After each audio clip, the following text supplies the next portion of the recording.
Welcome to our evening's presentation. I have the honor of welcoming you to our second annual Honoring Indigenous Voices event. Tonight plans on being a beautiful evening for us to come together, and I want to begin in a good way. My name is Christina Roberts. I am an associate professor of English here at Seattle University, and I also have the honor of directing Indigenous Peoples Institute. Before we begin, it's important for us to acknowledge the lands that we are sharing, the lands that are unceded and occupied, the unceded lands of the Coast Salish people.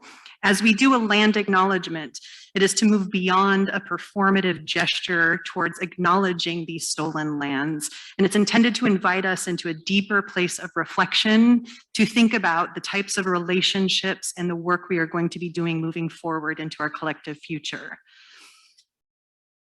As I mentioned, today is an important event for us to gather, and I want to emphasize a couple of things in an effort to get us started in a good way. One is coming to me from Thomas King, a writer who I enjoy thoroughly and love sharing any chance I get. And he offers a couple of things for us to think about. There is no truth, only stories. And if we want a different ethic, we tell a different story. Tonight, we have an opportunity to listen and learn alongside one another as stories are shared, as we take time to open ourselves up to listening to stories that might be painful, stories that might be difficult, but also stories that inspire us to be relatives into the future and imagine the collective work that we can undertake alongside one another. As I mentioned, I direct Indigenous Peoples Institute here at Seattle U, and I'm honored to have the opportunity to present this second annual gathering in an effort to amplify Indigenous voices and perspectives and share them broadly with students, faculty, staff, and community members beyond Seattle University. IPI's mission is to provide a home away from home experience for Indigenous students at Seattle U, and it's also intended to create a space, a necessary space to ensure that Indigenous voices are heard, recognized, and incorporated into our collective visions as we move forward. In order for us to get also started in a good way, I have the honor right now of inviting Father Pat Toohey to join me at the stage to get us started in an opening prayer. Once again, thank you so much for being with us this evening, either here in person or live streamed. And thank you again for your willingness to come together and share in our heart stories. Father Pat?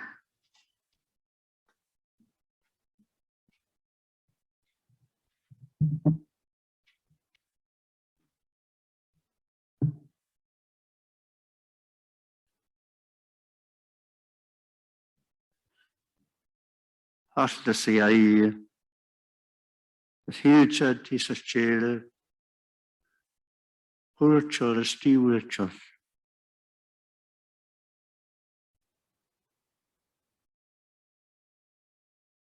OCM, CIA, Rapu, Dish, Tish, Lochlocher, here, Cage. Wakut to bush, al tierslach heel, Moshe beet to bush, sliach heel. Hartlus vergorred las tigwit, qui adi eeshe, qui bak quat raslagario. Hol hartlus such, tia, holle betia sa skodele tia. Quebisuds, spatigwisum, or quidul slugger, tia hasquared. Duxates, spatigwisum, Utigutagul a sea.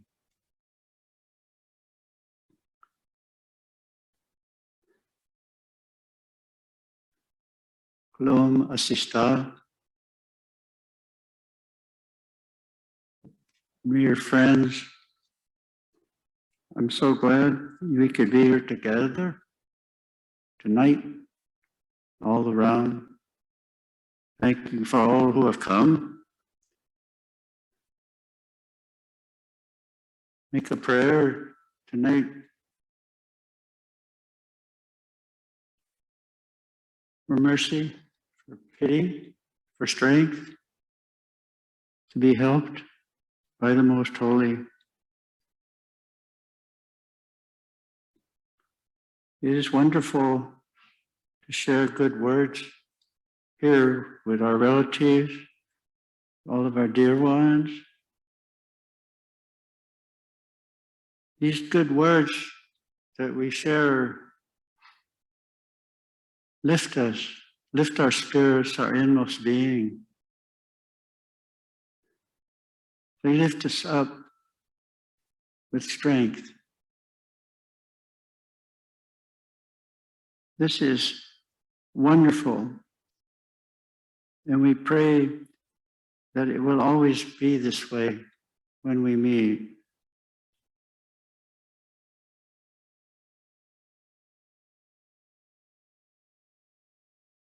Sishoy Badibel Shushabab de Sil Talbihu Talawa Still Jake.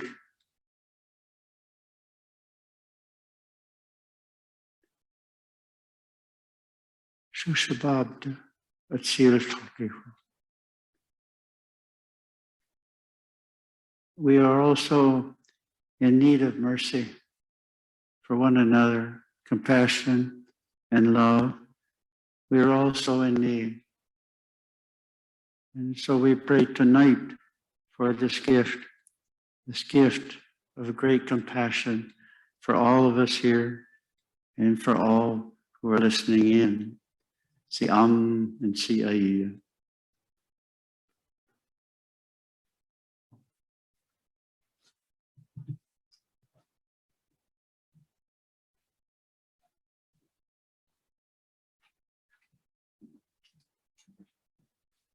Thank you, Father Pat. Next, I would love to invite Vice President Natasha Martin to the stage to share her words and her wisdom with us this evening.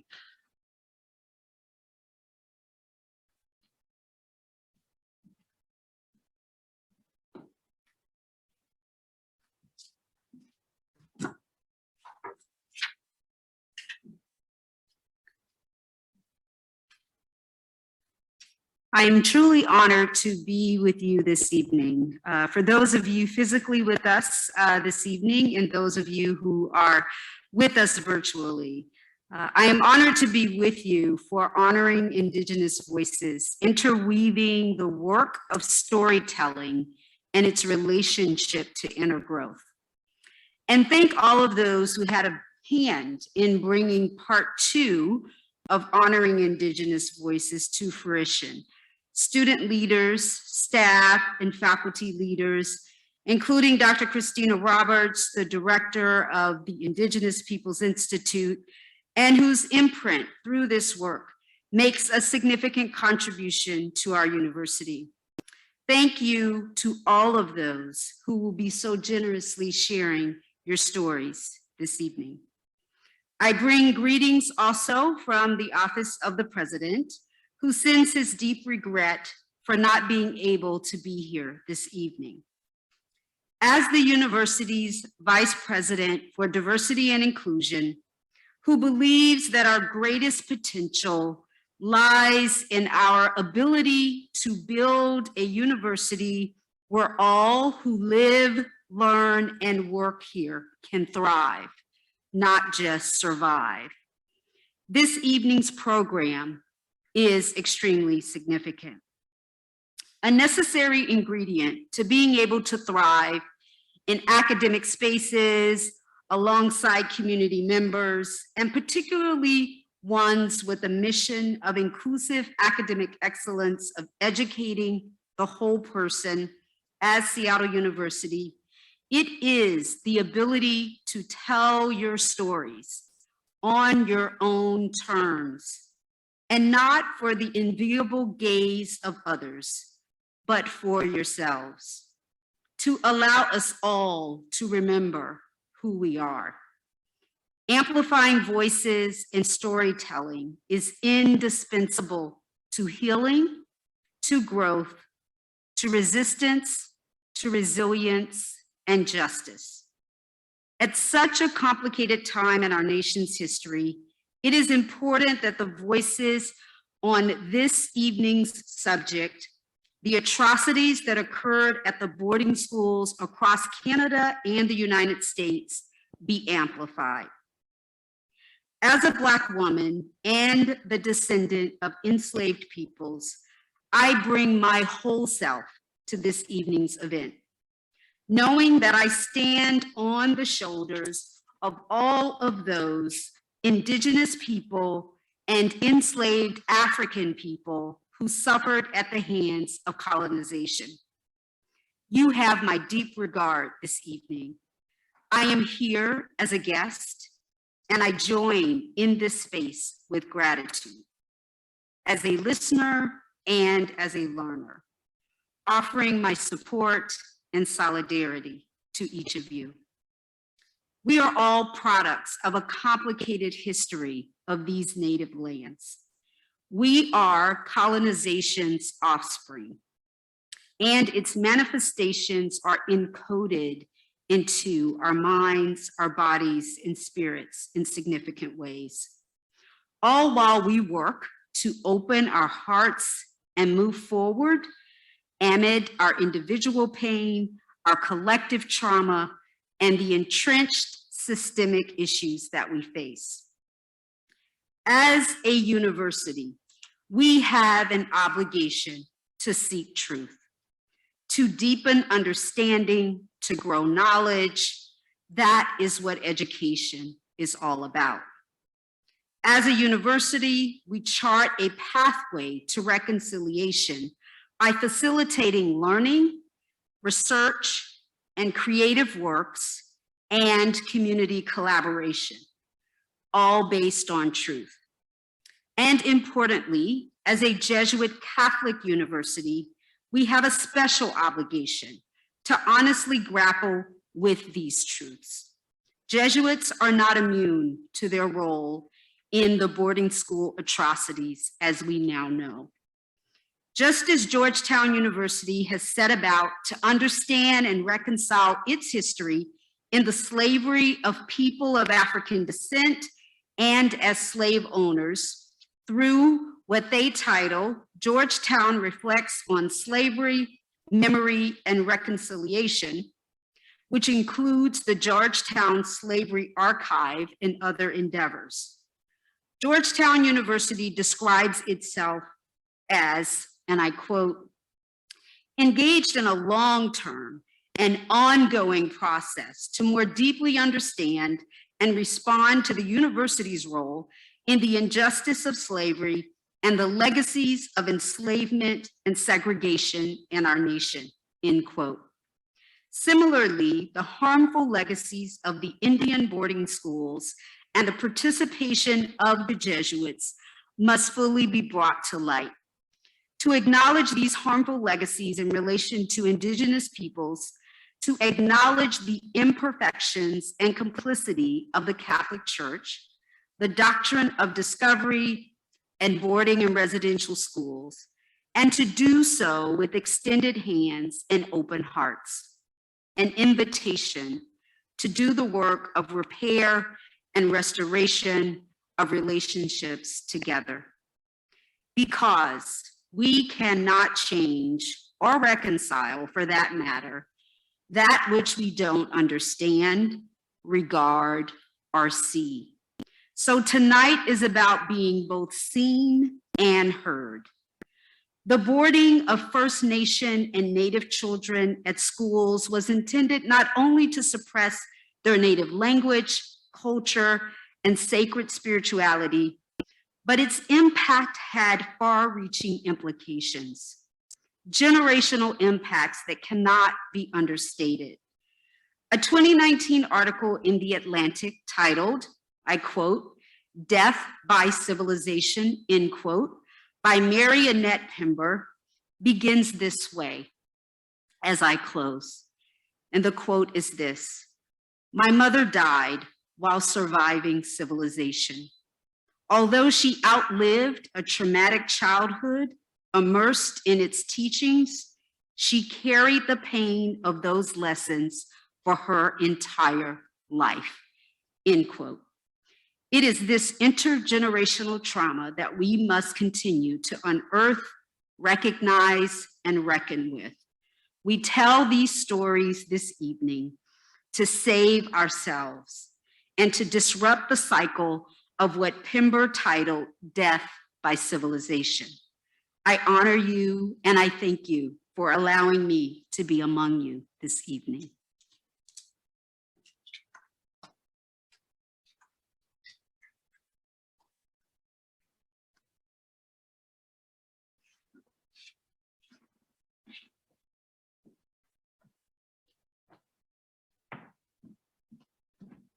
Thank you, Vice President Martin, for your beautiful words, contributing to getting us started in a good way in the long work ahead for all of us. Thank you.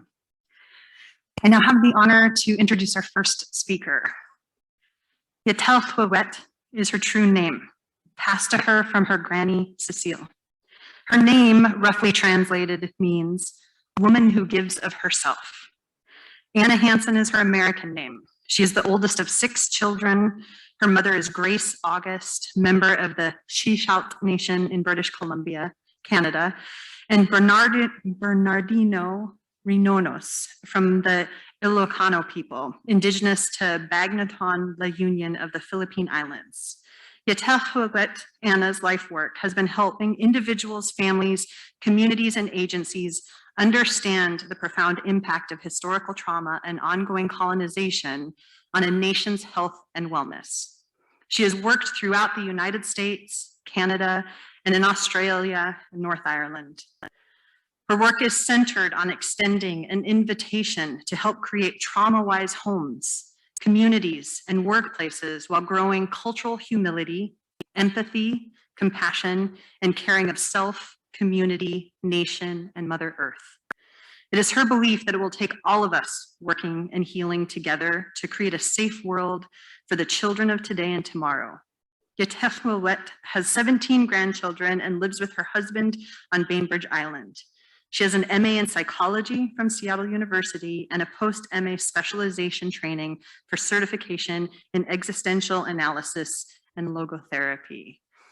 In addition to all of these beautiful words, Anna has shaped my journey already in incredible ways, and I'm deeply honored to have this opportunity to share time with her and with all of you. Anna, hello. Thank you. Thank you, Christina. It's an honor to be here and hear those good words that help us start off this evening together. I'm going to speak a little bit more about the storytelling and what our roles are. And we'll be putting up on the screen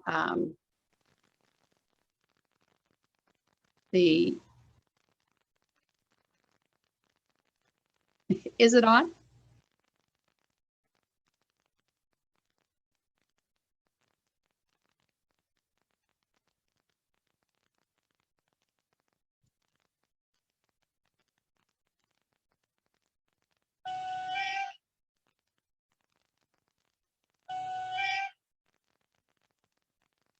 Okay.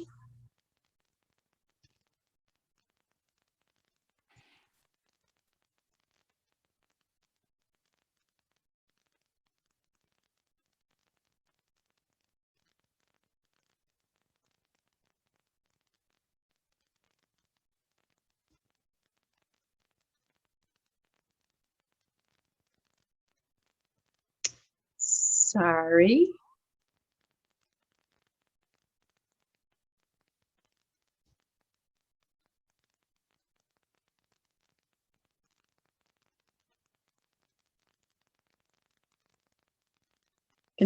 Can you let me know if that's on the full screen?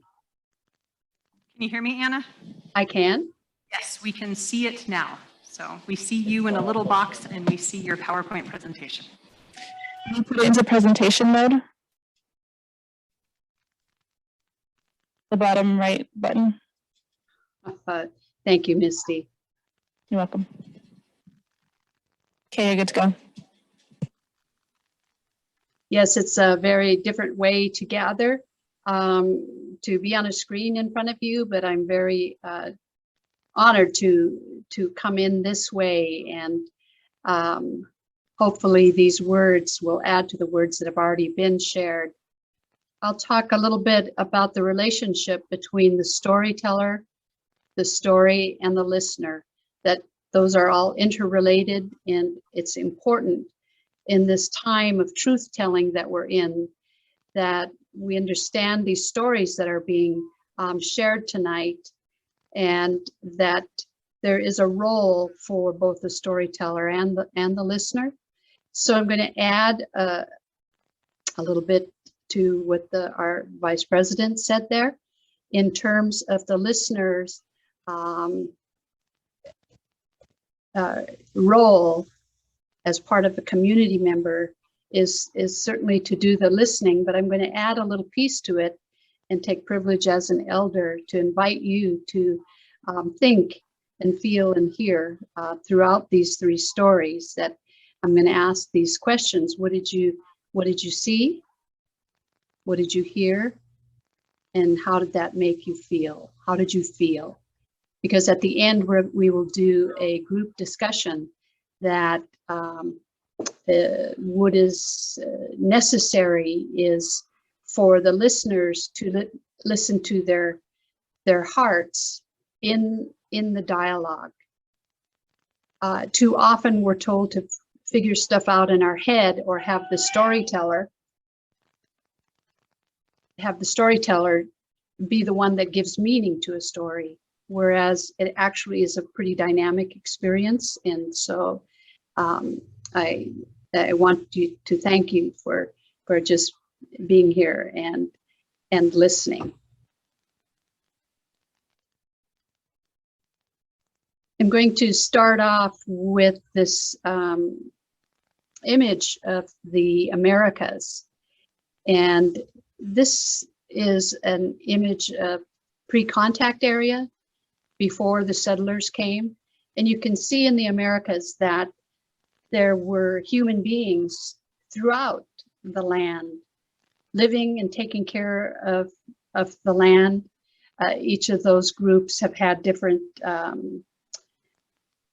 creation stories in terms of how they were placed there and what they were responsible for. As sea shelf people, we have a creation story that tells us why we were placed there and how to take care of the land. And I've traveled to different areas, and it's very similar in other places. So the important thing is just to see that there were human beings here.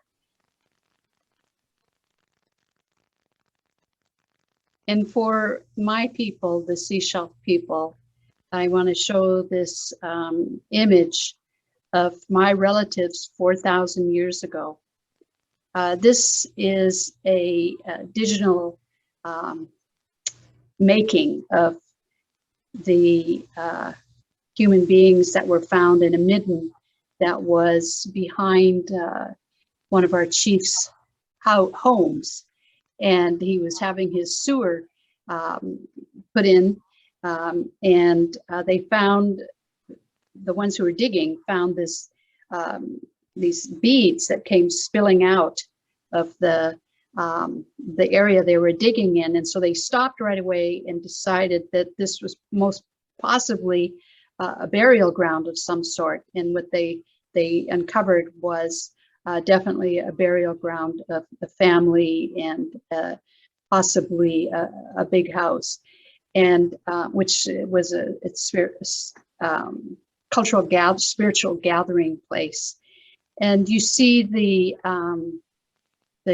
man has a beaded clothing, and those are like thousands and thousands of beads that were put together for his clothing.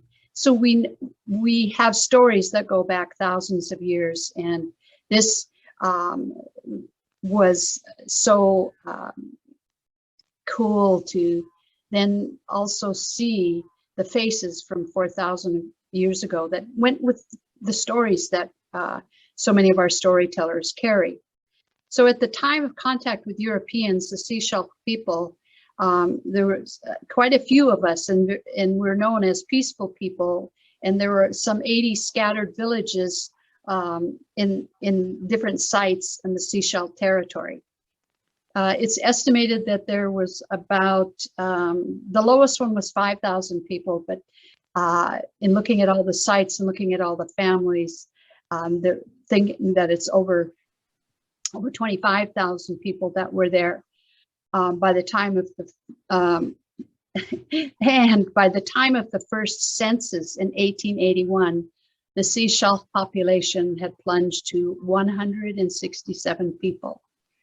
When I heard this, I was overwhelmed and taken aback. I couldn't place that inside my head or my heart in terms of how did our people, with so much tremendous loss. And I know that today we're going through this in so many parts of the world, where literally thousands of people are dying from this pandemic, because we were dying from the epidemic that came into our territory when the settlers came. And there are stories too of when those settlers purposely brought infected blankets in to get rid of us. And so I start this so that you see that the people that are going to be speaking, and myself and the ones who put this together, have family that date back hundreds and thousands of years, because so many of our teachings have to do with having been here since time immemorial, and that's a long time. What happened for us, and this has been so over the last many years, I've been doing this work since the late 70s, early 80s, in terms of trying to put words to what had happened to us as a people and what had happened to Indigenous people.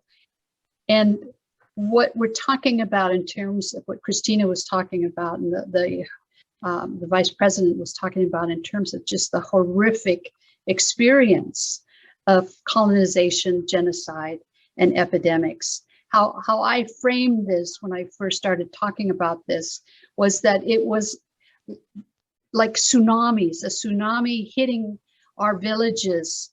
First was the impact of colonization and genocide. Genocide meaning that we were needed to be taken out because we were in the way. We were actually on the land that was wanted by the settlers. And those epidemics almost took the Sechelt people out. Another wave, a tsunami, a huge wave that just was wiping people out too, was the outline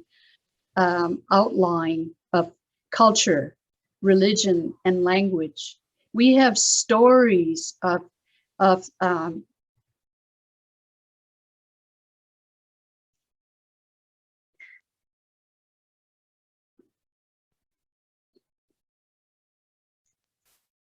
we have stories of what happened when it was outlawed, of all the elders, the ones who sang and the ones who carried the stories and all the regalia that was there in Sechelt. The people had to dig a big hole and put everything that was important to them, that was telling and reminding us about our connection to the earth and the connection to one another, the ceremonies and the prayers and the songs, and they couldn't be sung or said. Or what would happen is you would be arrested and taken, and sometimes we didn't know where the people were taken. The other tsunami that hit our villages was the political systems that were imposed. Now, all the Indigenous people on the lands in the Americas and other parts of the world already had political systems that were working. It was that's why we can go back to time immemorial. That's why we can say 4,000 years ago, here are my relatives, because those systems worked. They had to do with understanding the interconnection between the families, the interconnection that has to do with the earth, and the beauty of praying and singing and helping one another, and being grateful for that which the Creator has given us. And so another huge tsunami, and this was even bigger, if one can imagine that, was when the children were taken away. The children were stolen and put into the residential schools. The United States assisted Canada in dealing with the Indian problem. And when they asked, what was shared was what we've learned here is that the children are central to these communities, these tribes, and that if we take the children away, it will break them. And that's is exactly what happened. The story of the residential schools are only starting to come out, and it has been an incredible process to for even me to want to find out what happened to my mother and my grandmother and all of my relatives, because my mother ran away from that residential school and ran away to the United States. So it was tremendous amounts of land were taken, which had an impact because there was an area where women used to go and have women's ceremonies, but that got taken. There was areas where medicine was grown and taken care of, and then that was taken. So very central ways of how we took care of ourselves were taken away, and we couldn't go into those areas. When those kinds of ways of being that promote health and well-being and interconnection are taken away, it impacts health tremendously. And so even today, from way back when to today, the health inequity that happens with the Indigenous people is huge. We have the highest rates of disease and illness, and they're tied to stress on the body that have to do with the kinds of stress that originated from these waves, tsunami waves that kept taking and taking and taking. And this today, there continues to be ongoing racism and oppression that continues to harm. I was in a class not 10 years ago, and so that was what, it wasn't that long ago, and I was sharing Indigenous ways of knowing in terms of understanding the psychological action that the professor was talking about, and I had to translate it in terms of what I was told in terms of how he was framing it. And so I was having a dialogue with him, and one of the students said, raised her hand, and she said, "Why do we spend so much time with Anna?" And Anna's talking about Indigenous people. All of us here know about Indigenous people, and we all know the history here. And it's taking away from learning about the psychology that is going to be important to us as counselors.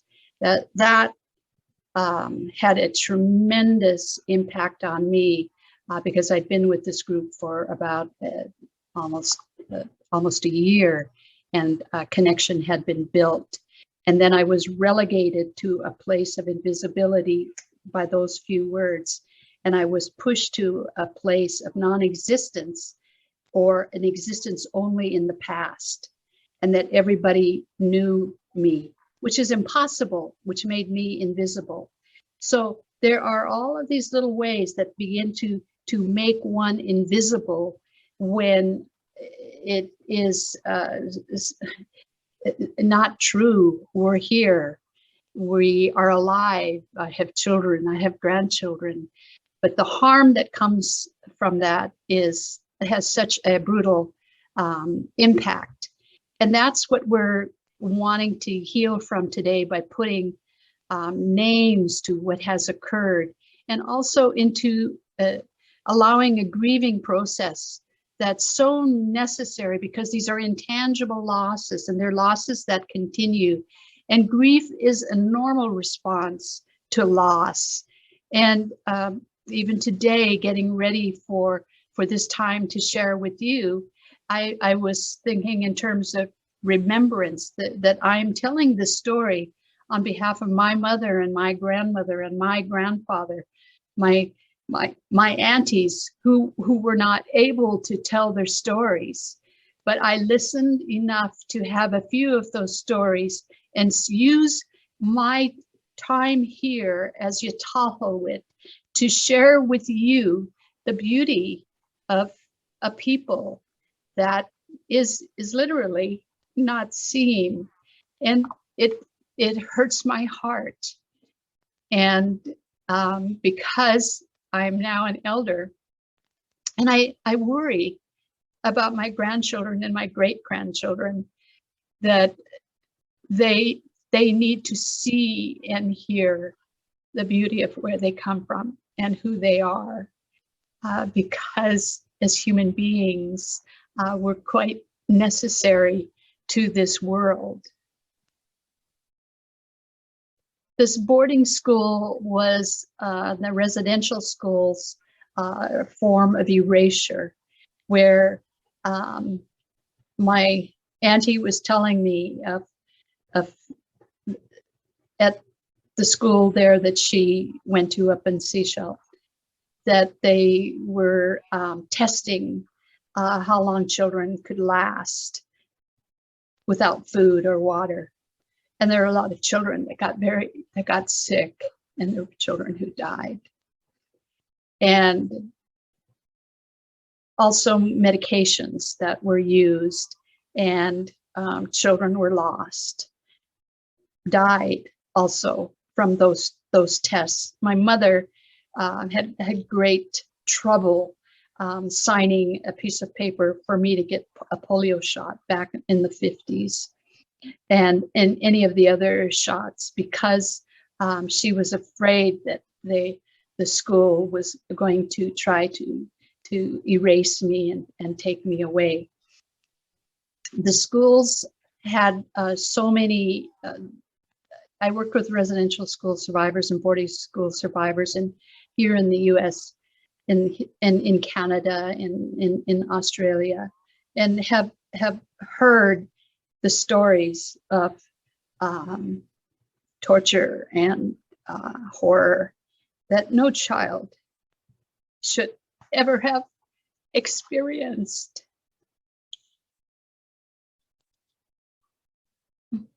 After doing this all these years, I feel still, and I think it's very necessary for all of us to have these feelings, because it was wrong and it harmed too many. Every one of my relations, almost all, became alcoholic or addicted to something, including myself, that I quit drinking in 82 because I was slowly starting to kill myself. But these feelings on the inside that I couldn't name or understand, and my mother and my grandmother and my whole family couldn't name or understand, had its impact on us. And for a short while, that alcohol helped, and then it stopped helping, and we just continued to die. Okay, I'm going to ask you all to take a deep breath with me, please.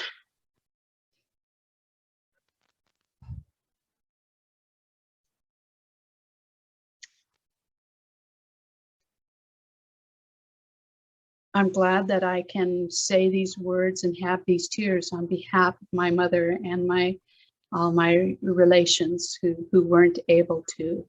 And I know that in the place they are now, they are helping me with these words. And it has never been easy to share these stories for anyone who begins to speak of their residential and boarding school experience. What we are so aware of is that settler colonialism has bleached, whitewashed out the history of the Indigenous people. That it's only now starting to be acknowledged. Like tonight, I heard the acknowledgement of the United States was built on settler colonialism, and that impact continues. And the goal of settler colonialism is different because what its role is to completely replace the Indigenous people with the people from the invading group. And so that almost happened with us, with only 167 people. And I think we now number in the thousands, 1,000.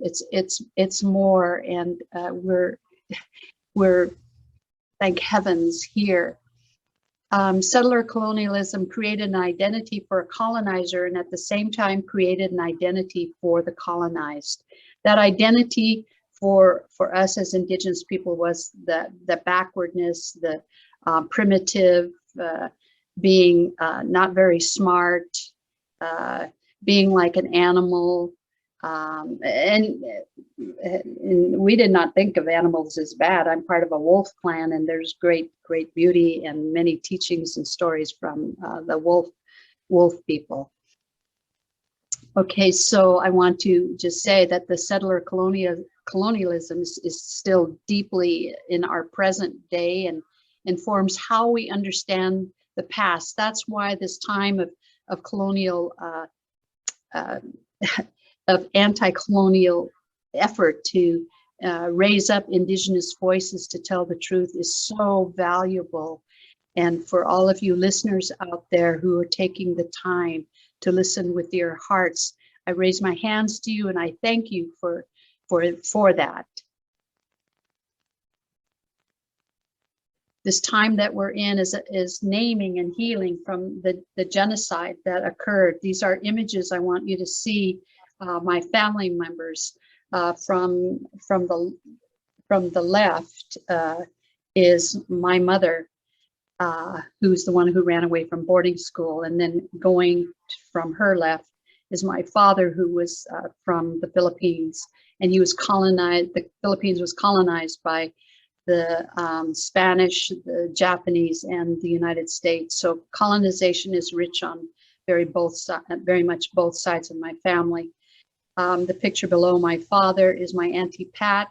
That's me as a little girl. It's interesting. I got a cowboy outfit, but I loved it.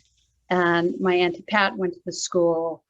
And then off to the right there is my Auntie Margaret, the older sister in the choral shirt, who has taught me so much. And the other pictures are my brothers and sisters, because we're all impacted. And then the picture below is a picture of my kids and some of my cousins when they were little, just to show you that there is an intergenerational impact.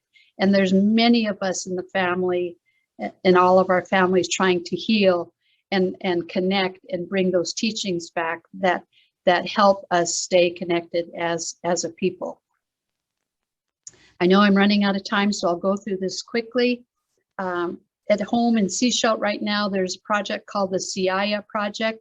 Siaya is a word that is used when we're talking, like I call Christina, I call Misty, Siaya.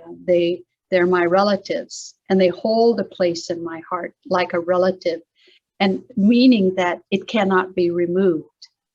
You hold a place in my heart that cannot be removed. And so in 2015, the statue here was put up as a monument to honor the survivors. There was a huge, beautiful ceremony And a lot of the survivors came up to share their stories for the first time. And that's this ongoing healing and much grieving that's occurring, and the ceremonies that are being done on our behalf. That last picture is my cousin Tony, who's a master carver. He's carving a totem pole. It's a remembrance totem pole, and it acknowledges those first children that walked through those residential school doors in 1904. And one of them was my Granny Cecile, whose name I carry, and a relative, Paul is his last name, a boy, the first boy. So these are reminders to us that we are in a time of remembrance and grieving, and that it's going to take all of us to do this. And here is a gathering that was in our gathering house. It's called a big house. It's where the ceremonies are done. And the Sechelt people, the non-native people, the white people there are coming together and wanting to support the healing that is there. And beautiful words were said at this ceremony when a woman said, you know, this isn't a healing that is just for the Sechelt people. It's for us, the settlers, that we must heal, all heal together. And this is the time that we're in. So I'm thanking you all for giving opportunity to share these few words, and even to share these tears that are coming forth, because they're needed, and they will wash away the hurt that has happened. And this is the time where we all will be learning and leaning on each other, because we need each other, and the earth needs us. We have to be connected with each other so that we can fully acknowledge the connection to the earth and take care of the earth, because it's taken care of us for thousands and thousands of years. I want to end this short sharing with you by just holding up my hands to you, and just to remind you in a gentle way that at the end we will, my invitation to you is to think in terms of, what did I hear? What did I see? How did that make me feel in our discussion time? So thank you all for the time and for lifting my heart by your listening.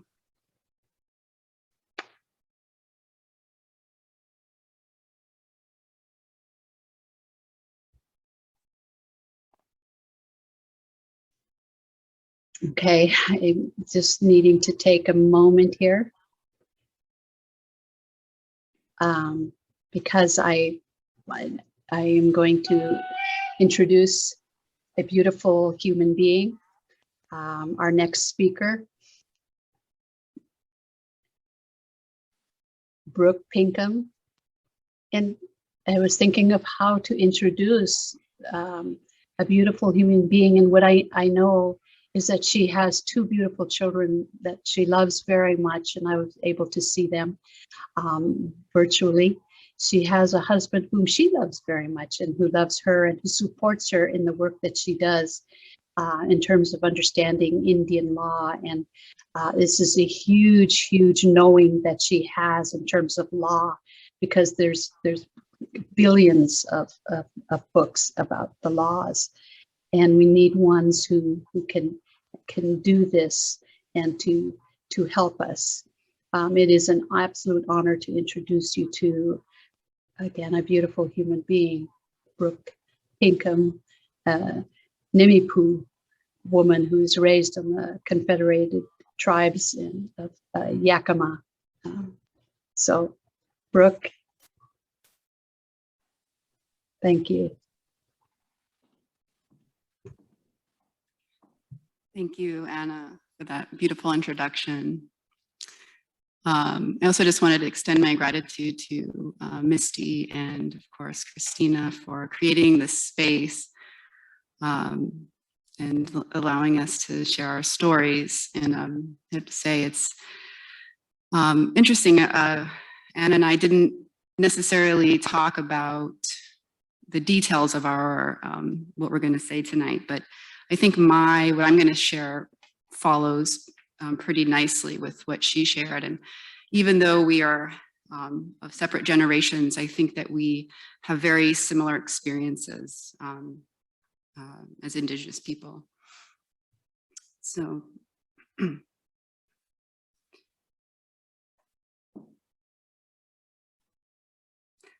it was still dark outside when my dad woke me from sleep.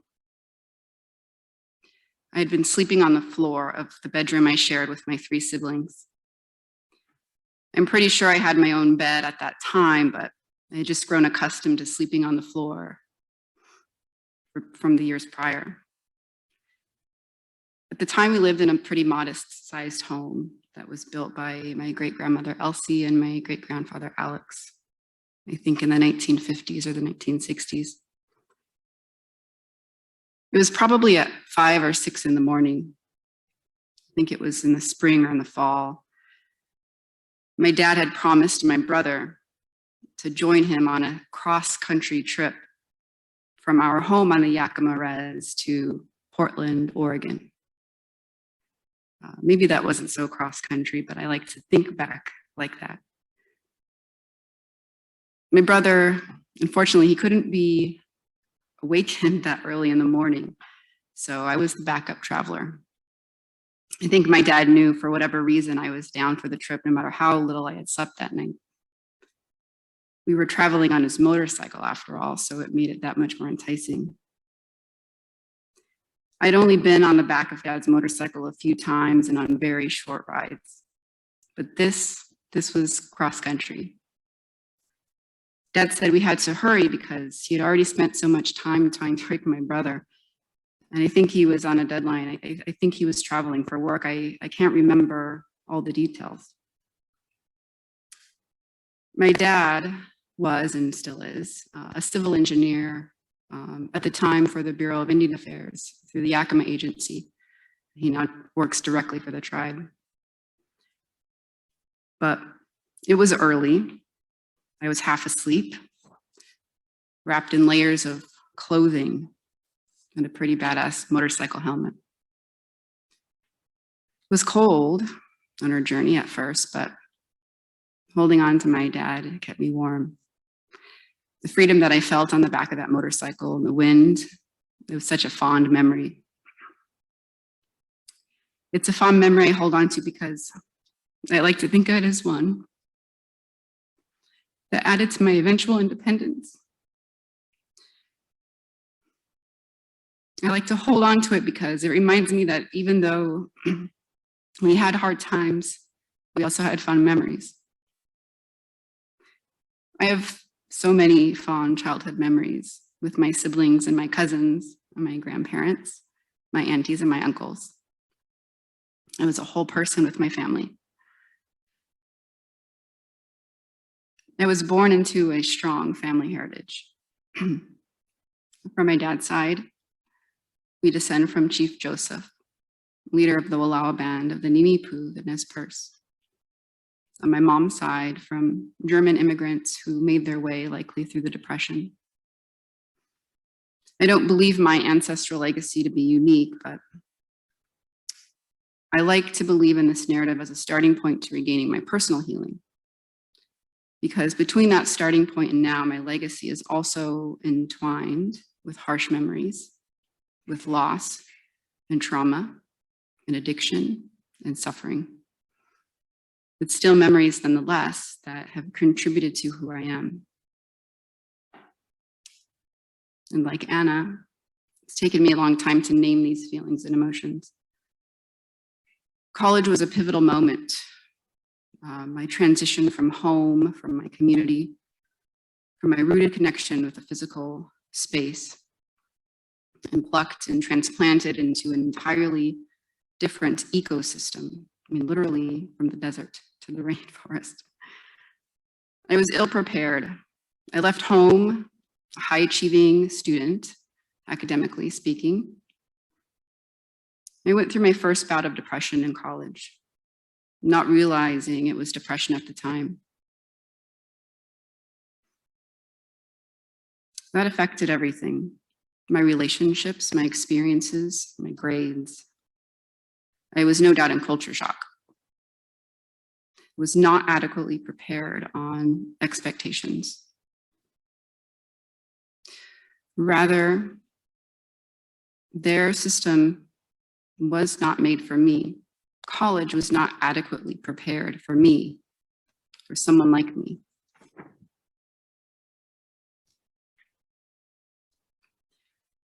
One of the emotions attached to depression is anger. That's what I've been learning. I've had a lot of anger and I still do, but at least now I can name it and also have somewhat of a better control over it.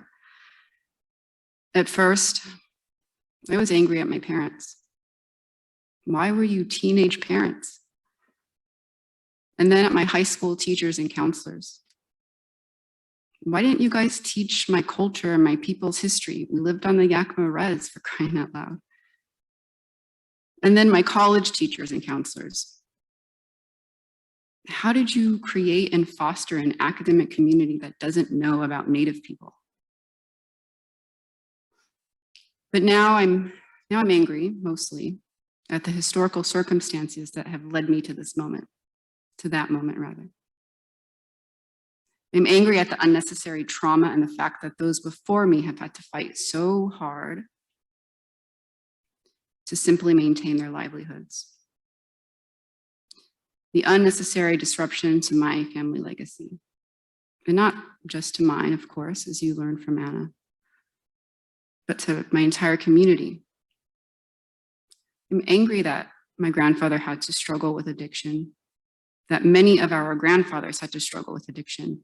I'm angry at what caused our grandmothers and our aunties to struggle with loss of their children and their family and their language. I still struggle with that anger. I don't know that I will ever not be angry. But I do know that this is my path to healing. And what's helped me cope are stories. Whether telling stories or listening to them. Whether it's factual stories about my childhood or creation stories of coyote finding their place in the world. I'm a huge science fiction fan. Fantasy is attractive because you get to use your imagination and you can make up your own story and escape for a while. And then science. Science is just cool. Science is something believable and more concrete and often conclusive. I used to imagine myself as a superhero, but not out loud. I was too shy for that. In my head, I was a superhero who would wipe out hate and litter. I didn't like litter. I imagined myself as a Jedi, waving my hand to make food appear, waving my hand to make that gross guy leave me alone. Grandpa tells us stories each time we visit. And the same exact stories every time we visit, since I was a little girl. I used to think Grandpa was losing his memory because he told us the same stories every time.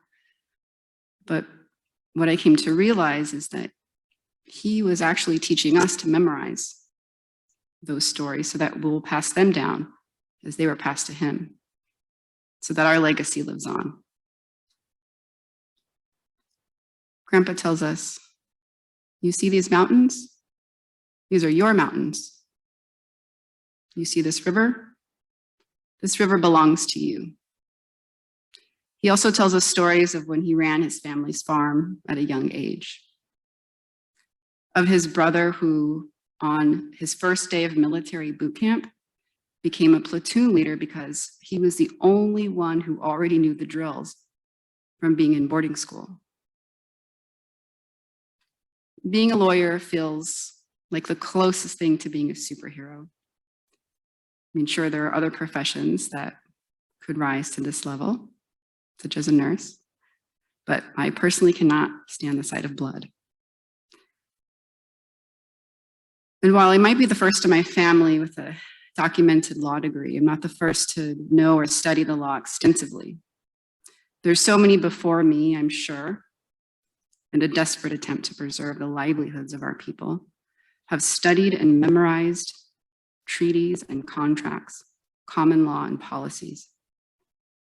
Laws that were often not in our favor, nor had us in mind. Thankfully, things have shifted since then, and I stand on the shoulders of so many who have helped carve our way to self-determination. Self-determination is true recognition that tribes and tribal governments and tribal people are sovereign nations with inherent rights to not only govern their own people, but who understand their people, to create justice systems that correlate to our cultural norms and beliefs around justice. This system has proved so effective time and time again. Out of this so-called self-determination era, as it's called in federal Indian law, came the Indian Child Welfare Act. If you're a law student or a lawyer, this is a very important statute to know. ICWA is a federal statute that aims to keep Native children with Native families and as close as possible to their Native culture. ICWA was born out of a need to address the overrepresentation of Native children being removed from their homes. Since its implementation in 1978, we've seen a great deal of progress. Of course, there's always room for more. ICWA is currently under threat. There are some out there who hope to dismantle this federal statute in hopes really to dismantle tribes. That's scary. And I urge all of you to learn more. I became a lawyer for this reason, to use the tools available to fight back and protect. This is my responsibility, because Native children are still overrepresented in the foster care system. In fact, Washington State has one of the highest rates of Native children in foster care. This is a way to continue the breaking up of Native families and the breaking of Native spirit.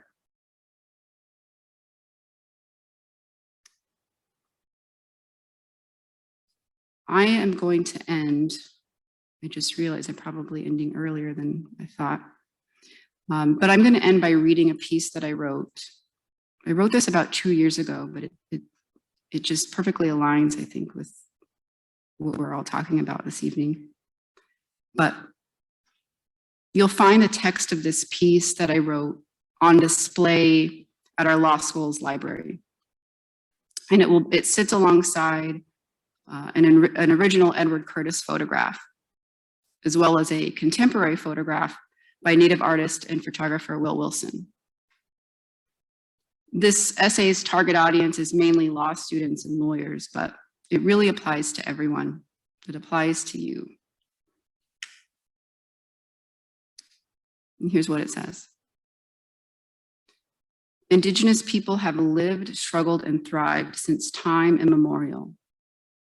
Oral stories reveal evidence of our existence back to the creation of Earth. With stories, we've kept traditions alive and maintained the health of our communities by shaping cultural etiquette and conscious relationship with others and our natural environment. Storytelling is integral to Native culture. Yet for decades, stories told about Native people have not always been from a Native perspective. They've been told and shaped from the purview of a non-Native dominant lens, and although sometimes well-intentioned, that perspective has been destructive. Take, for instance, the story of Edward Curtis. And I'm just going to take a side note. For those that don't know Edward Curtis, you can maybe do a quick Google search. Surprisingly, there are people out there that don't know of Edward Curtis. Okay, back to the text. Take, for instance, the story of Edward Curtis and his paradoxical quest to record what he thought was a dying race. His desire to shed light on Native people was praiseworthy, yet Curtis's retelling of our story was inauthentic. His sepia-toned photos of natives dressed in traditional attire, while beautiful, often left the real story outside the frame. He remained attached to depicting Native people as relics of an extinct past, and his narrative deliberately excluded evidence of Native people's ability to be both modern and authentically Indigenous. Most importantly, his misrepresentation of Native people has contributed to the erasure of Native people and culture. Yet Native people are still here, and they surround you. Indigenous lawyers and students, Indigenous scholars and physicians, athletes, scientists, musicians, artists, authors, entrepreneurs, philanthropists, and highly talented photographers. I'm also going to do a side note from this. Our very first Washington State Supreme Court Justice.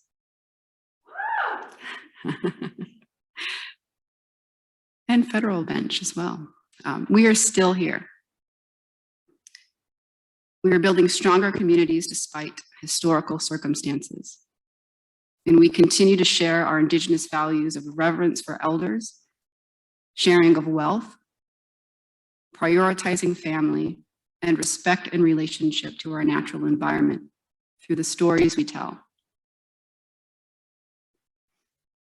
Telling stories is an essential part of lawyering.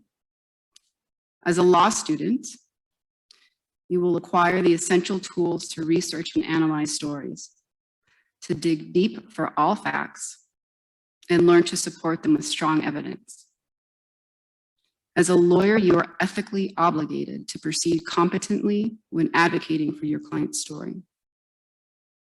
Competency requires due diligence, thorough research, close listening, and a great deal of deciphering to determine what is important in your client's story. You must view facts from all perspectives and then, only then, carefully construct a narrative.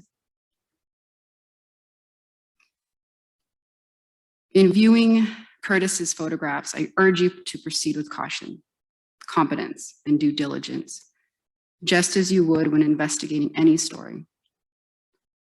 I urge you to be mindful of language and imagery when you read about, teach about, or engage in the representation of Native people.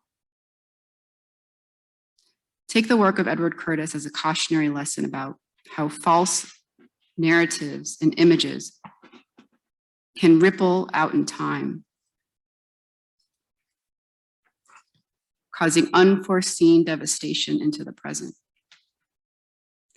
Your law degree gives you the authority. Stories you tell will be believed and passed on. Always remember the power and privilege you have as the lawyer presenting a story. Katsiaya.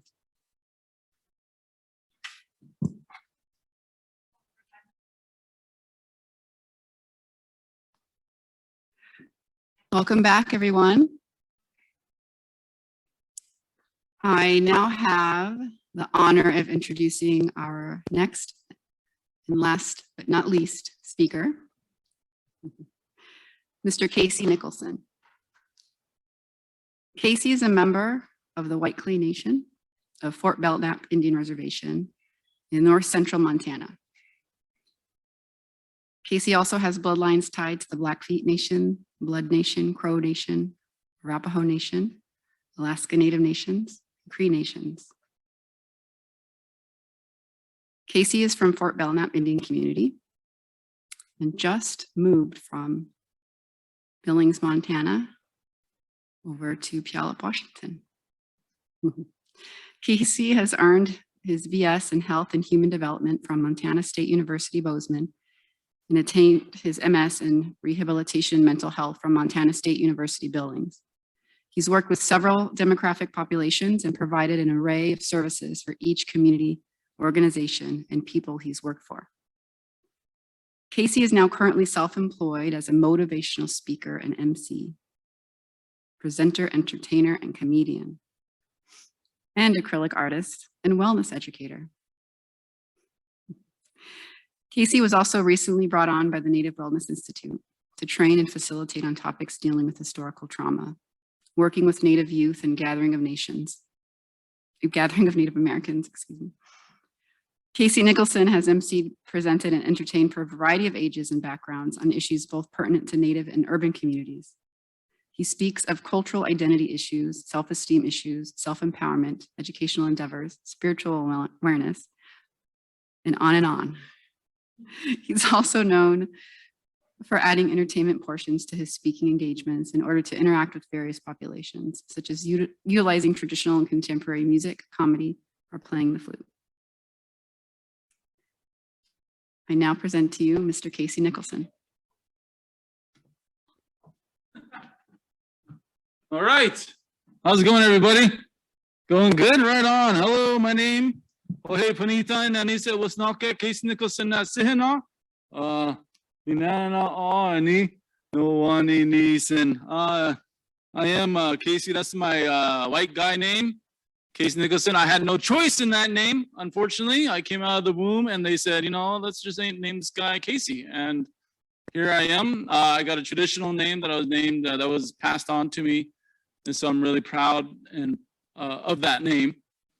Yeah, I come from Fort Belmont, but I also got, like Brooke was saying, I have so many other ties to so many other different nations around the Plains area, as you see in the map there. But I also have ties to the Alaska Native Nation as well. In knowing all of that, I didn't get to know all of that until later in life, when I started asking questions about who I am. And I think a lot of us kind of go through that seeking, those seeking the answers of who I am or who you are. And to give you guys a little bit of insight, I grew up by myself, not really necessarily by myself, but as an only child. And I was raised by my mom. She was a single mother raising an only child. And on my dad's side, I had plenty of other half brothers, half sisters. That was my Blackfeet side, which I represent and love very, very much as well, from Browning, Montana.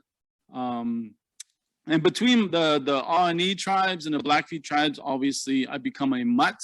And I take pride in being a mutt because I get to know who I am, and all those tribes kind of combined into this delicious, succulent, beautiful, mesmerizing body, face that you see today, the spirit, that it makes all of me. So I'm really proud of that. But at one time, I wasn't proud of that.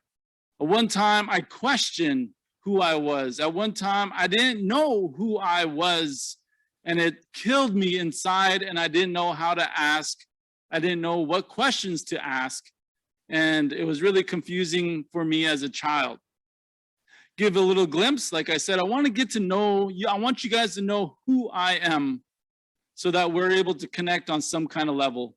I want you guys to give you guys that option or that possibility to get to say, hey, I know this guy a little bit more than just some speaker coming up to you and sharing some stories. But I want my stories to have a little bit of meaning, some connection with you, so that you're able to take maybe my story and share it back to your home fire, that it brings good blessings, or that there's some awareness, or that there's something that you can share with other people that you may come into contact with. Like I said before, I grew up by myself, not knowing who I was, having this cultural identity conflict. Yeah, I went to church. I did the sign of the cross. I went to confession a couple times. I didn't want to go all the time because it was weird for me, because I didn't know who was on the other side of that sheet or that wall. Plus, I had too many sins I didn't want to tell the Father. But I had a lot of things kind of going on in my life that I just didn't know. I was kind of lost. The reason why I was lost, while I felt lost, was because I was an only child. No one really taught me what it was to be Aani or Piikani or Cree or Arapaho or Alaska Native. No one was there to teach me my language, my cultural traditions. Even at one time, my grandma, she knew her language fluently, but she never taught me or my mom. I don't know why, but as a kid, you don't question, you just kind of go with the flow. And as I was sitting there one time and I heard my grandma speak, and I'm wondering, what does that mean? What is she saying to my great uncle, her brother? Not understanding this language that she was speaking. And in my mind questioning, what was that? What is that? And not really knowing, I just kind of went off and played. As I grew up, moving all over the country with my mom, from Portland, Oregon, Gallup, New Mexico, Billings, Montana, Silver Spring, Maryland, back to Fort Belknap, Montana. I had all these kind of weird kind of feelings. In Portland, Oregon, I was a white guy, even though I looked Asian Mexican.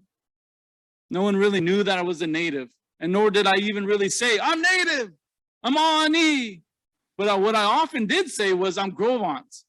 That in itself is a cultural identity conflict that was passed on not from my people, but from French people, not even people who belong to me. They called us Grovant because they misinterpreted our sign language. We put the hands over our belly. And when we did that, we were meaning waterfalls, not big belly. So throughout the whole country, as I was traveling as a youth, I was telling people I'm Grovant. That in itself was wrong.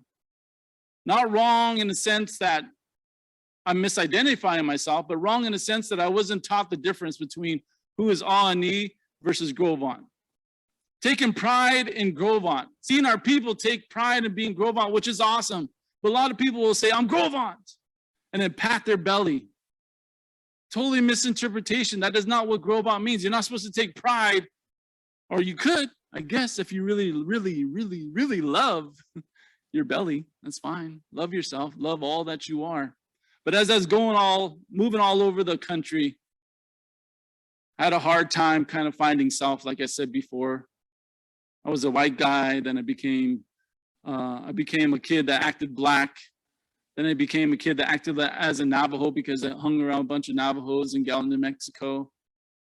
And telling people that I was Grovant, telling people that I'm Indian, telling people that I'm from Montana, that I'm from Fort Belknap, Montana, but not really knowing what that meant. It kind of created a discord or a disconnection within self. As I kind of went all over the country and I finally got the possibility or the opportunity with my mom to move back to Fort Belknap, I started realizing after I started attending sweats, ceremonies, sun dances, cultural gatherings, that I started realizing, whoa, this is who I am. Wait, what are you talking about? I can pray to something else rather than Jesus or God? For me, that was different. Not saying it was wrong. For me, it was different. For me, there was a connection to my own cultural ways. There was a connection with when I heard my traditional language that felt just right. That felt unique. That felt who I was supposed to be and what I was supposed to learn this whole time. Then there was that anger, like Brooke was talking about earlier, where you question, how come you didn't teach me this? As a kid, how come you didn't teach me this? How come you withheld all this wealth of information, this history, this language, everything that we are and everything that I am, you withheld that from me. I don't blame anybody. I'm not hating on anybody. But at that time, as a young person, I was angry. I had abandonment issues. I had anger issues. I had grieving issues. All not knowing how to deal with those, but the only thing I knew how to deal with was obviously what I knew at that time was praying to the Bible, to Creator, to Mary, to Joseph, to God. Everything that I knew, I was praying to them. Yet that never felt right with me. Not saying it was wrong, it just never felt right. But I continued to pray that way because that's what I knew. When I started praying with my own cultural ceremonial ways, my own medicines, my own sage and sweet pine and sweetgrass and bear root and all these beautiful things, there was that connection, not only with the grandfathers and grandmothers and creator, but also with Mother Earth, also with other beings that I felt were there, but I never really seen, but I knew they were there. So when I think about the intergenerational trauma, when I think about the boarding schools, when I think about what was being done to eradicate or erase who we were, I think about how well it was working and how well it is working still today. It saddens me. It drives me to, and I think that's why I do what I do today, to give people a sense of healing, to give our youth some sense of hope and aspiration and motivation to find out who they are. Because at one time, that's who I was. At one time, I knew more LL Cool J lyrics than I knew of my own language. I knew more Jodeci songs than I knew of my own traditional songs.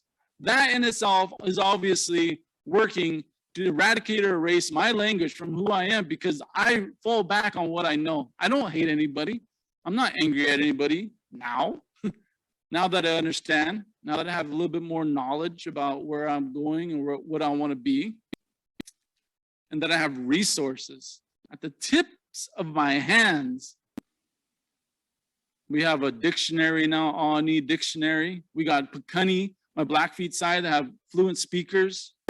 We got the Confederacy going all the way up into Canada if I ever want to learn that language. Right at the tip of my fingers, I could call up somebody right now and say, how do you say this? Can you help me? How do you say I love you? How do you say a prayer in this language? A lot of us don't use what we have today because we're so distracted. Maybe we're so sick. Maybe we're working to the person's plan. The man's plan of eradicating ourselves. I always go around the country and I tell people this. I'm like, the reservations and what they're doing was placed so that all they had to do is sit back and watch us destroy ourselves. We are destroying ourselves with violence, lateral oppression. We are hating on each other for even wearing braids. Our own people will hate on another Native man, another boys with braids or whoever may be, for having braids. That's who we are. Our own people will hate on that. You will be made fun of if you're trying to speak your language. Oh, here's you want to go, let's go reservation slang. Oh, you trying to be too good or what? Speaking your language? Lateral oppression. It sucks. It really, really sucks. Intergenerational trauma is right now at the forefront. And it's something we battle all the time with our people. I even battle with myself. I'm right here, I'm battling with myself because there's that trauma within myself, because what was passed on from my grandma to my mom to me is still sitting here. And I'm still learning on how to heal that. And the only way that I see it possible through all my cultural teachings, my spiritual endeavors, is by knowing who I am, and knowing who I am is I am indigenous to this land. No one can ever take that away from me. You can take Casey Nicholson away from me. You can say you're no longer Casey Nicholson, but you'll never be able to take away my traditional name, because that's who I am, Wasnakak. And I can stand up here and say, Nanisa Wasnakak. This is who I am. That's who I am. At the end of the day, Ninana Awnee, Ninana Pekuni, that's who I am. I'm Scuppy Pekuni. I mean, I could go over and over and all these. This is who I am. And I could tell somebody who was trying to argue with me and tell them, this is who I am. You might have been able to push me back in the days when I didn't know diddly squat, but I know something now. I have knowledge, I have power, I have my ancestors behind me to show you, to illustrate to you, I know who I am, and I'm going to continue to move forward with who I am. Even in walking these two roads with cultural ways, with educational ways. I'm a Native man sitting up here with a master's degree. That's a beautiful thing. I've made it in this white man's education, but yet I'm still making it in my cultural traditions, learning my language, learning how to sweat, learning or, making it through fasting for 4 days, not having any food or water, praying hard, knowing what it is to go without. That's a powerful thing to have in one's tool belt.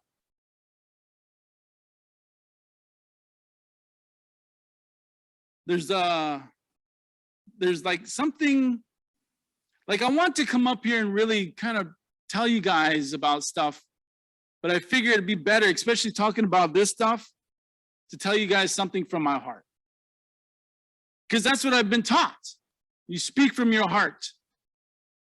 Especially with this kind of stuff that's happening, that has happened.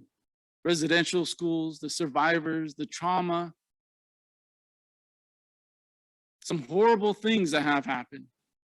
Think about those young kids that were so scared for just speaking their language, for following that's the only thing they knew. And they were told that they can't. They were told that they shouldn't. They were punished. They were molested or they were abused some way, somehow, for being who they were. So I always tell when I go around the country again, don't be afraid of who you are. Don't be afraid to be moved. If something sparks something inside you, don't be afraid to be moved into a direction of positivity, of knowing of who you are. I'm going to end with this little acronym that I've been speaking for years. And it is moved. Well, it is moved. M-O-V-E-D. I came up with it through all my motivational speaking, through my wellness speaking. And the way I got to it was because at one time I was stagnant. I just sat there. I just accepted and was okay with being okay. What I mean by that is if someone has anxiety, they're okay with it. I'm going to take some pills and I'm just going to kind of get through. I'm okay with just having anxiety. If I have pre-diabetes, I'm okay with just having pre-diabetes. Just give me some pills. That's just an example. I'm not downplaying it at all. That's just an example. When you have an opportunity to start eating better, to exercise, to get your sugar down, to become as healthy as you can be, you have the opportunity, because a lot of people will be okay with just being okay. When there's an opportunity for growth and success, a lot of people don't take it. The first one of my moved acronym, M, is motivation. I always tell people you have this moment. I call motivation a moment. You see somebody lifting weights. You see somebody eating healthy. You see somebody speaking their language. You see somebody going to their ceremonies. You see somebody praying and you say, I wish I can do that. That's your motivation right there. It is a spark. A motivation is a spark. It's just going to be there constantly. There's always a motivation. What you do with that motivation is the gas that continues to light that flame, which these next letters will contain, is the gas that lights that spark to make a beautiful flame. Next one is openness. O, you have to be open to the possibilities in your life. That includes success and that includes failure. So many people are scared to fail. What if I say it wrong? What if I do it wrong? What if I do the ceremony wrong? What if I do this? And that, again, is intergenerational trauma, because when we did it wrong back in the days in the boarding schools, a lot of them were punished. So there was this little epigenetic kind of gene or epigenetic thing going on inside that creates this instantaneous fear that's happening inside us. Don't be scared of failing, because without failure, there is no growth. So be open to successes and failures. V, vision. You have to see yourself succeeding. You have to see yourself speaking your language. You have to see yourself healing. You have to see yourself changing into the person you want to become eventually. You have to see yourself as that person of quit being okay with just being okay and be great. That's vision. You have to see it. As a comedian, I see this whole auditorium full. When I tell my jokes, I see this whole auditorium laughing before my show. So that when I do come up, I have this confidence and know-how and knowing that everything's going to be okay, even if I fail. But I envision this crowd laughing, okay? E is for evolve. You have to evolve. You cannot be like your mom. You cannot be like your dad. You cannot be like your grandpa. You cannot be like your uncles, your sister. You can't be like Drake. You can't be like Beyonce. You can't be like any of them. You have to evolve into that person that you ultimately want to become through all the motivation, through all the openness, through all the sight, the vision that you see yourself. You evolve into this person that you want to be. You see your grades evolving. You see your health evolving. You see your personality evolving. You see your spirituality evolving. You evolve into that human being. Now, the hardest part in this whole moved acronym is D, discipline. You have to be disciplined. You got to know to keep going no matter when it gets hard. If it's raining, if you want to go lose weight and then you've been losing weight with running and it starts sprinkling, then you say, no, I don't want to because it's raining. That's a lack of discipline to a point, okay? Discipline could be many different facets, okay? But you have to be disciplined. If you want to learn your language, which I am very not, which I really want to do, but the discipline is not quite there, but I'm getting it, okay? Once I know more, once I kind of get comfortable with it and I get supposed time, it's an excuse. There goes my whole discipline, right? When I give that an excuse, okay? I myself have to become more disciplined in the things that I want in life. Better comedy career, acting career, a better dad, a better husband, a better brother, uncle, all those things, okay? A better human being at the end of the day. So those are that's my acronym, MOVED, motivation, openness, vision, evolve, and discipline. But knowing all the stuff, I would have never got to that point. And I would have never been able to work towards who I am without the things that I've been through, without the realizations that I've had in my life, without the struggles that I've had in my life. I'm not perfect. I'll never claim to be perfect. I'll never claim to know more than anybody in this world. I'm a pitiful human being just trying to do the best I can on this world, not only for myself, but for my children. Maybe for those youth that might hear me speak one day. Maybe for that one elder that heard me speak and said, you know, those are some good words, but here's some additional medicine, I guess you'd say. Last thing before we leave off here. Remember, the words you speak is a ceremony. The words you speak is a ceremony because it holds so much power within those words. There's energy that comes with those words. That dialogue you share with somebody, that's a ceremony. Whether it be hate, whether it be love, whether it be encouragement, that's a ceremony. And how you hold your ceremonies is ultimately how well you're going to thrive in this world. Not survive, thrive in this world. Because I want each and every one of you, all those people that might be listening on social media, all the people here, the thousands of people here in attendance today, I want you guys to thrive and not survive and become the best human being that you know how to be. That is my time. Thank you guys very much. And at this time, yes, at this time, thing is, I know, hey, keep your applause down. Keep your applause down. We're gonna, right now, we're gonna check in. We're gonna check in right now. And I don't know if we're gonna have things on the video or the social media stuff or here. So if anybody has anything to share or any questions, please come down to the mic, or is there a mic over there? There's a mic there.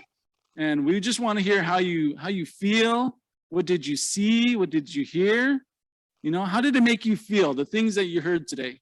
Is there any response to that? I'm going to give it some time here to kind of just sit there and kind of marinate. In social media, I think the people on social media, you can also type your questions, and I think we're going to be able to get it, and we can give some feedback from that as well, I believe.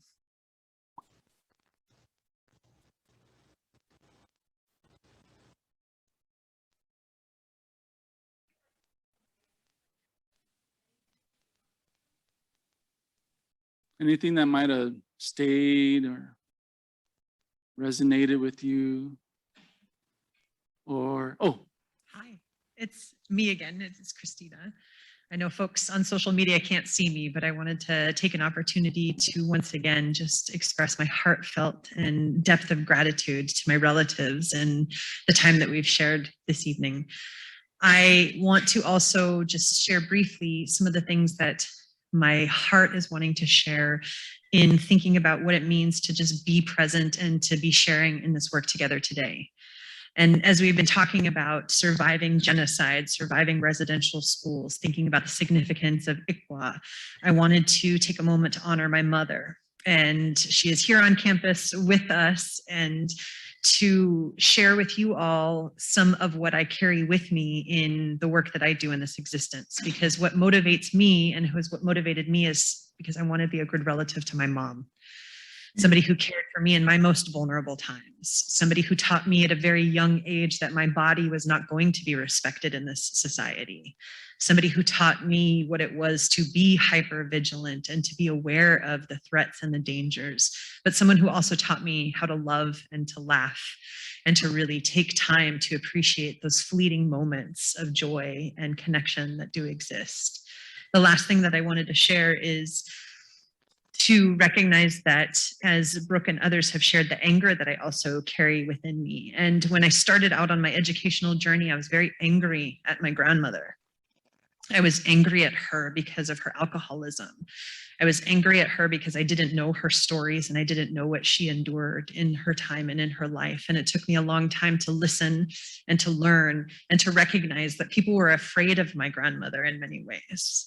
And I like to imagine that I carry some of that positive feistiness with me in the work that I do here at Seattle U. But as I honor my mother and as I honor my grandmother and recognize that what motivated my journey, I also have to share that when my mother and her older brother and her younger sister were just babies, they were taken from my grandmother. And they were living in Montana at the time. And they were taken by Child Protective Services and shipped from Montana to Alabama and were placed with a family that promised to be a good Christian family and take care of them. And that is not what happened. And in many ways, we are still healing as a family from that violent removal of relatives from home, from community, from connection, who were then taken and harmed because they were considered not as important as some of the other relatives and beings that we share in this life with. And so as I come up here, I just wanted to share a little bit more with you all, because I want to be able to come with the strength that I have gained from that, but also not to erase all of that pain and all of that which we are carrying together.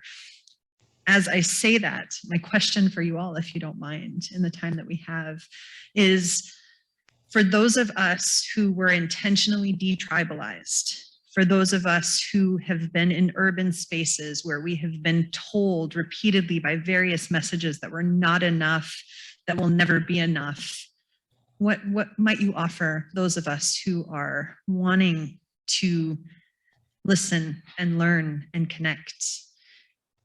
Thank you.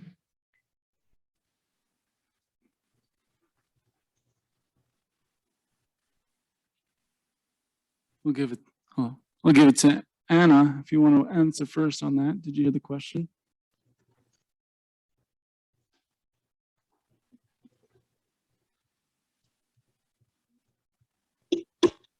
Well, it's you're talking about a feeling on the inside, and then how do you move out of that and connect with others. And so it really is reaching out and trusting 2 or 3 people and building that relationship and starting to share, some of those weighted, anchored, the weight that's there. And you'll surprisingly find the commonalities, and you'll also feel the connection, which is so necessary to feeling a part of, and the connection to others and to the land, even if you're far from your own territories, because it's the human experience of connection that is critical. I know that over the years, that's what has helped me. Those ones who had done their work in healing and then reached out when I reached out to them, and I felt less alone and less isolated, and then learned the words that I could speak in terms or use in terms of telling my own story. Is that, am I getting close to what you're asking? Because that's a great discussion question.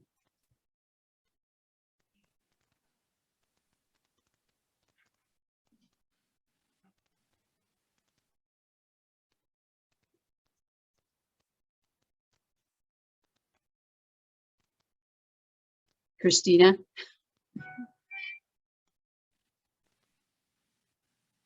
I'm here. Thank you. Okay. Thank you. Thank you. Did you, Casey? Brooke? Yeah. Thank you. No, I don't have much more to share than what Anna did. I mean, I was looking for an answer myself, honestly. So I look to my elders for that. And I agree that it's a discussion that we should all really have. But I also think Casey sort of answered that in a way that it's when, like, a part of questioning ourselves as Indigenous people, a part of that sort of, I don't know what to call it, but Casey referred to it as just the trauma that in boarding schools we were taught to we weren't doing things right, or we were treated badly for trying to speak our language, or so I think there's that. I mean, that you hit the nail on the head. That's just ingrained. But what I tell others, I mean, I something that I always say is, if you're someone who identifies as Indigenous, then I accept that. I mean, certainly there are caveats to and dangers in that, which I think a lot of us in the community can easily recognize. But yeah, I mean, I think I look for those same answers, and a lot of us do. I don't know if Casey wants to add a little bit more. Thank you for that question.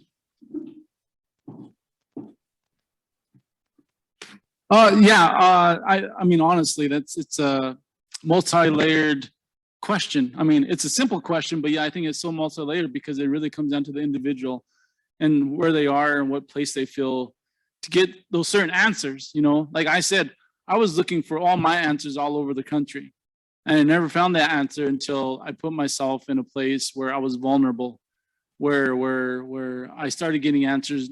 And it wasn't like this awing, wicked, crazy vision. It was just a simple moment when I, seen a deer walking behind me, and they didn't even know I was there. And that was like, whoa, I'm here. This is where I'm supposed to be in this moment at this time. And I accept that. Not trying to be anywhere else, but being in this moment at this time. Because in this time and in this moment, this is exactly where I'm supposed to be. And what am I going to take from this moment and this time that I'm spending Am I going to be mad? Am I going to be angry? Am I going to live in that hurt and that resentment?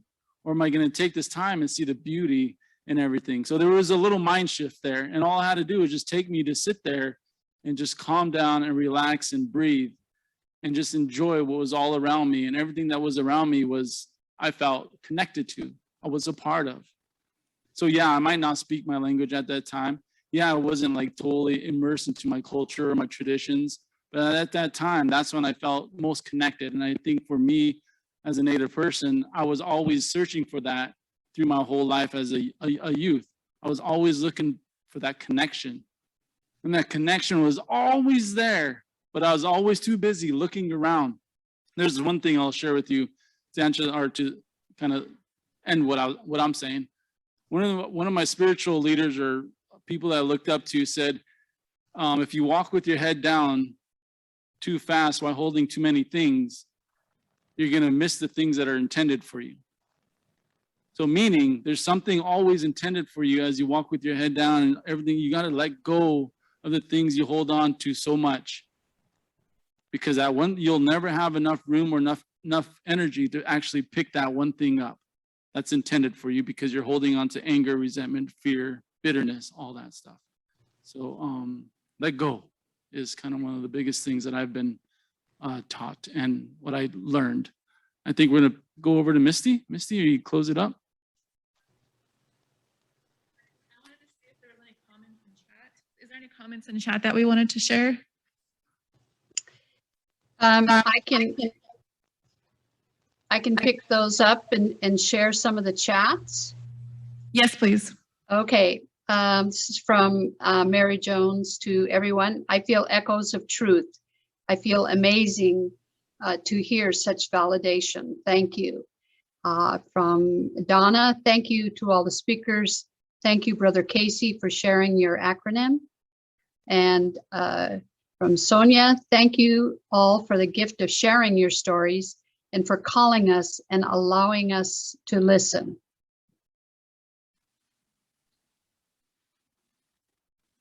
Thank you. Appreciate that feedback. Thank you. We have 2 minutes left. I'm going to ask one more question. Oh, she had something, I think. No, go ahead. We have one question left. Oh, no.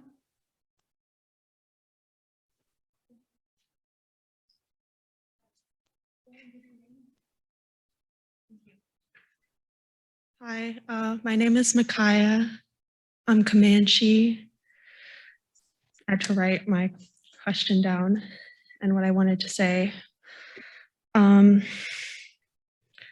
What you said about being afraid to be moved, it really resonated with me, because sometimes I feel like those waves of trauma that were talked about earlier are just hitting me from all sides. Like, they're so heavy down on me. And I have the traditional way on one way, you know, my family out on the reservation in Indian County who wants me to go one way, the white world, my white side, who wants me to go the other way. And a lot of days I felt like my bloodline was just like a weight that I was dragging. And I felt like I couldn't move with this pressure on all sides, that if I did step out of line in any way, that I couldn't be too loud, that I couldn't be different, that I couldn't make one mistake. And I never knew why until you brought up intergenerational trauma and all these things.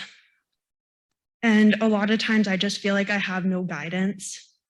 I know that what I'm doing doesn't feel right. I know that I feel like I'm living in a world that doesn't feel like mine. But my family, you know, all the other Native girls, they talk about how they have their shimasane to guide them. Mine tells me that I'm gonna burn in hell. And I just wanted to ask you, who do we turn to when those people who are supposed to be our compass, our support, what if they're too traumatized to tell us where to go?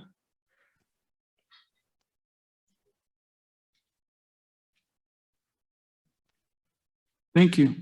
Anna. Kamaya, thank you for your question and thank you for listening so deeply to yourself. That it's so it is such what you're aware of is just the beauty and the value of having a guide, the guidance. And I would invite you to look around you because you're asking for this. There's already someone who is out there waiting for you to establish relationship with. You can go to elders gatherings. There are things I think that happen there at SU where you can get support from others, where you can actually, like for me, what I did, because my relatives were far, my mother had died, I had no transportation, I had all of those different things, but I knew I needed some guidance. I looked for aunties. I looked for grannies and ones who were a little bit older who could just listen to me and be there for me and love me because I had a hole in my heart. And so it's those old ones, what they do is those aunties and those grannies out there is what they do is they sit with you. I mean, they just know you're okay. Even in your not knowing, you're like, okay. And that's what I would completely invite you to do is seek out those ones who are willing to sit with you or and begin to fill that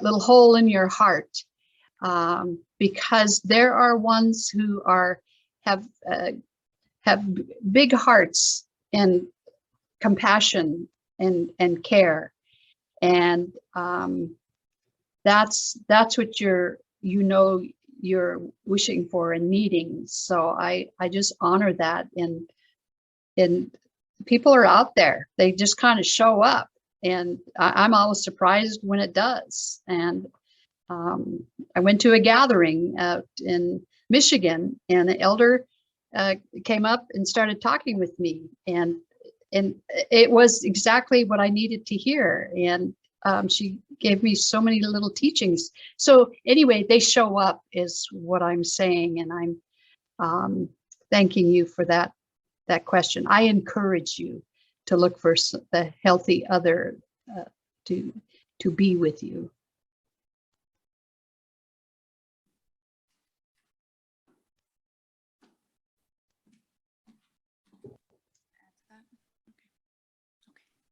Thank you so much for your question.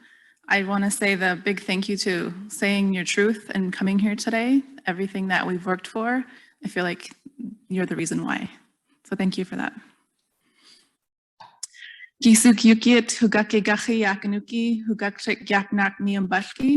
My name is Misty. I'm from Yakanuki. And I want to say a special thank you to everybody that made this possible, starting with Dr. Christina Roberts, made my vision come true. We started talking about this over 3 years ago. So this is just so special to me, and we're going to both keep fighting to make this happen. Thank you to Father Pat for opening with your prayer. Thank you, Natasha, for coming to represent the university and for your words. I will never forget them. They really gave me chills. Thank you. To my panelists, Elder Yatachowit and Anna Hansen, thank you for joining us from your home on Bainbridge. Casey Nicholson and Brooke Pinkham, you guys, I've looked up to you, I've seen your work. And I just want to say I'm so proud of everything that you guys have gone through to get your education, to raise your families here. And thank you for helping make this dream come true as well. So with that, we're going to end tonight's discussion, and thank you for tuning in from wherever you're at. Aho.